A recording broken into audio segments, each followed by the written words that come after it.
अस्सलाम वालेकुम व्यूअर्स, क्या हाल हैं, कैसे हैं आप सब। आज मैं आपसे शेयर करूंगी रायते की रेसिपी। ये रायता हम बिरयानी, पुलाव और आलू पराठे के साथ हम इसको सर्व करते हैं। तो आइए रायता बनाना शुरू करते हैं। बिस्मिल्लाहिर्रहमानिर्रहीम। तो यहाँ पर हमने दही लिया है आधा किलो। इसको हम हैंड मिक्सर की मदद से अच्छे से मिक्स करेंगे। इसको मिक्स करने से क्या होगा, ये थोड़ी सी क्रीमी हो जाएगी। तो इसको हम 1-2 मिनट के लिए अच्छे से मिक्स करेंगे। तो यहाँ पर हमारा दही अच्छे से मिक्स हो गया है। अब हम इसमें डालेंगे एक चॉप किया हुआ प्याज। तो यहाँ पर मैंने मीडियम साइज़ का प्याज लिया है, जिसको मैंने अच्छे से चॉप कर दिया है। तो अब हम इसमें डालेंगे एक मीडियम साइज़ का खीरा। खीरे के मैंने छिलके उतार दिए थे और उसको मैंने अच्छे से कद्दूकश कर दिया है, वो हम सारा इसमें डालेंगे। बारीक कटा हुआ 2 टेबल स्पून पुदीना डालेंगे। और अब हम इसमें डालेंगे 2 टेबल स्पून बारीक कटा हुआ हरा धनिया।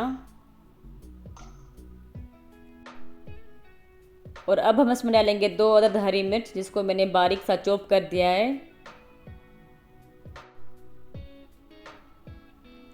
और अब हम इसमें डालेंगे 1 टीस्पून साबित ज़ीरा। अब हम इसमें डालेंगे नमक। तो नमक हम इसमें डालेंगे टेस्ट के हिसाब से।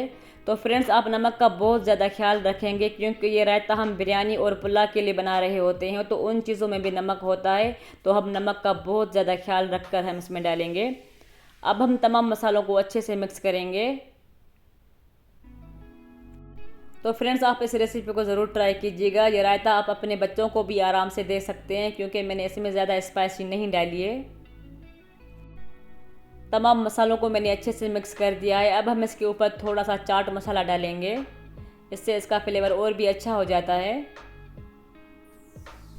तो यहाँ पर हमारा रायता अब बिल्कुल रेडी हो चुका है। तो आप इंजॉय करें अपनी फैमिली के साथ। अगर आपको मेरी रेसिपीज़ अच्छी लगती हो तो कमेंट, लाइक, सब्सक्राइब ज़रूर किया करें। खुश रहें।